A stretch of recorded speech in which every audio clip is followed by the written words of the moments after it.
Chapter 9. You there, wait a moment. Yudhir halted at her call, just as he was about to escape the tedious reading and writing class. Kana was one of the few who adapted better to the current cavalry unit than anyone else, even though she hadn't been part of it in the past. It was no ordinary feat to maintain a somewhat friendly relationship with everyone among the cavalry unit members, who were diverse in terms of social status, age, gender, and even their places of origin. Despite not having exceptional physical abilities, the fact that she never complained during grueling training was enough to win the affection of many. As if her tense and rigid expression when they first met was a lie, Kana was a member of the cavalry unit, was praised for being sociable and competent. Kana never forgot her gratitude towards Yudhir, who had helped her pass the entrance exam for the cavalry unit. Although they hardly had a chance to meet due to the different training schedules, they always exchanged warm greetings whenever they crossed paths.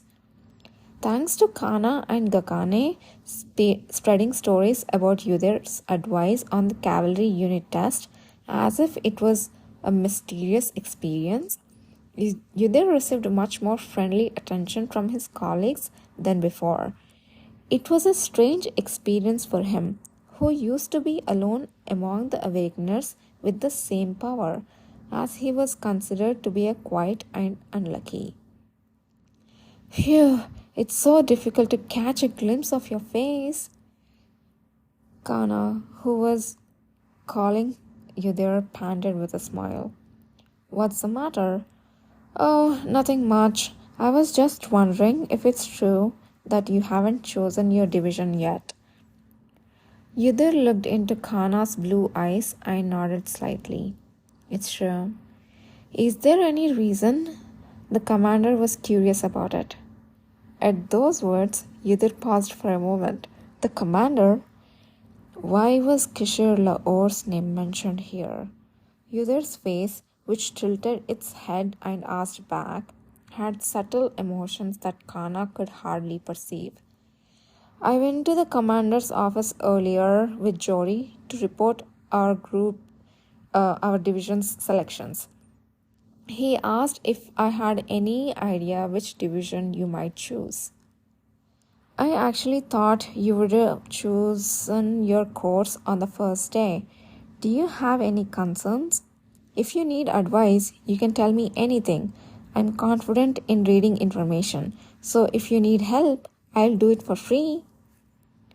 Kana occasionally used her ability to help her fellow unit members. Her ability to read information of objects was surprisingly helpful to many people. It was like fortune telling, helping people find what they had forgotten or making them realize things they didn't know themselves. It was only natural that many people wanted to see it for themselves, even if they had to pay for it. Everything was just as Yudhir had expected. No, I'm fine. However, Yudhir had no reason to ask for her help. Not yet, anyway. For him, the most important thing right now was not to lose the valuable human resources he had once forgotten and passed by. However, the man's intentions do bother me. Yudhir hesitated for a moment before opening his mouth. Did he say anything else besides that? Anything else? Kana seemed to be recalling her memory for a moment, then shook her head. I don't remember anything in particular. I see. Maybe he thought I was the one who talked the most with you and just asked without any particular meaning. After all, you only have to decide by tomorrow, so don't feel pressured. Although Kana said that, Yudhir didn't think so. She didn't know what kind of person Kishir Laor was. Most of the members had a bottomless faith and affection for Kishir, who underwent tough training with them and showed a fair attitude. However, that man was not as fair as they thought, rather, if they knew. Yudhir furrowed his brow as he recalled several memories related to that man. Most memories of them weren't very pleasant. But the person I need to save and bring to my side first is still that man. Although he was the man Yudhir had killed in the past, it was different this time. He was still alive and would not die in the future. Not only that, but Yudhir also had to make sure that he remained alive and continued to hold the position of the commander of the cavalry, because Yudhir would make it so. Yudhir composed himself as he bowed his head lightly to Kana to convey his gratitude. Her face briefly showed a hint of wanting to say something more. Oh, speaking of which, yes, as he looked at her as if to ask if she had anything more to say, Kana slightly furrowed her brow. The commander thinks that you and I are close, but isn't it a bit too much that you still don't speak comfortably with me? You speak comfortably with Gakane and your roommates, so why do you keep using formal language with me? Caught off guard by her unexpected response, Yudhir momentarily froze. It was the first time someone had ever said that to him, from his previous life to the present. Why did he use casual language with some people and formal language with others? Well, since you started using formal language first, I just use it too. Oh, so it's not a big deal then? Of course, it wasn't a big deal. Yudhir had always been terrible at building relationships with people, perhaps due to his years of living alone in the mountains. The reason he was able to lead a group for nearly 10 years was that the cavalry was a unique organization that promoted people based solely on the strength of their abilities. Actually, I was really concerned about it. I was curious about the reason, but if it's simply for that, I will use informal language from now on. Is that okay? After all, the members usually use casual language regardless of their status. Do as you please. As Yudhir slowly replied, Kana's expression brightened. Great. I should have asked earlier. It feels refreshing. See you later then. Yudhir turned his head, watching Kana's retreating figure disappear. At that time, there was only one thought that filled Yudhir's mind. As soon as the day's tasks were over, he would go to where Kishir Laor was staying and deliver the news of the decision he had made. That was all. The training of the cavalry ended around sunset. After finishing dinner, Yudhir managed to shake off Gakane, who was clinging to him, asking to play cards together, and heading to the upper floor of the dormitory building. After climbing the seamlessly endless spiral staircase for several floors, he finally reached the 5th floor. There, a white antique door appeared, adorned with golden lion's head as a door knocker. It was a symbol of the imperial family, the lion that swallowed the light. Yudhir stopped for a moment as he saw the door knocker. He felt a strange emotion. Once he could have entered his room through that door.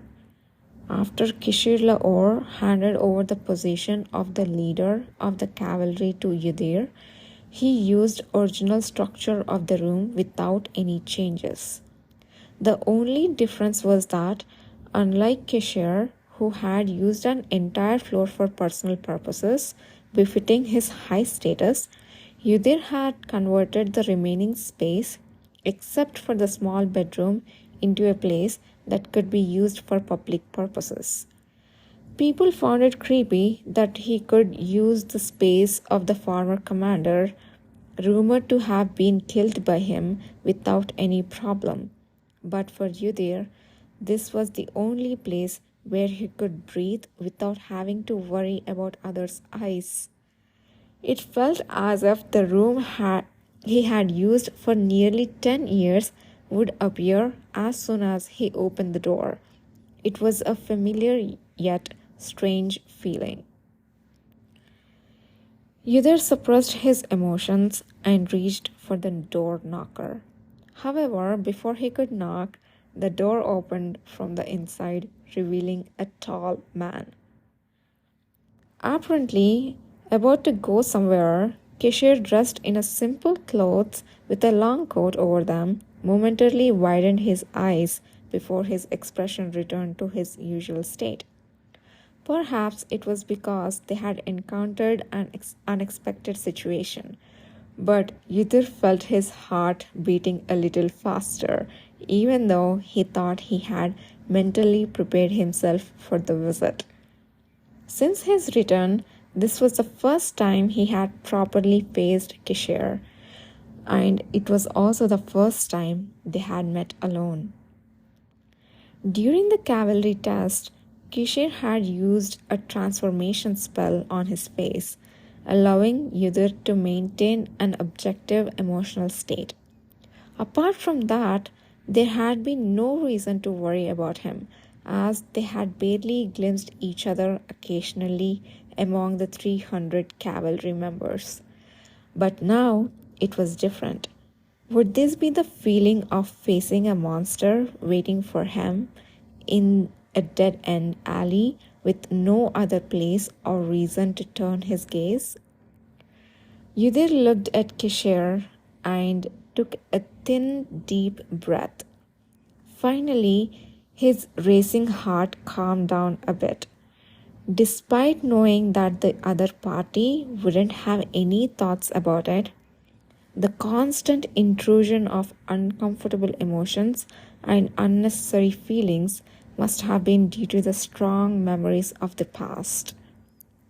Kishir Lahore, in reality, Yudir had known him for less than 2 years. However, his existence had left an indelible and powerful mark on Yudir's life, whether it had been a short or long time.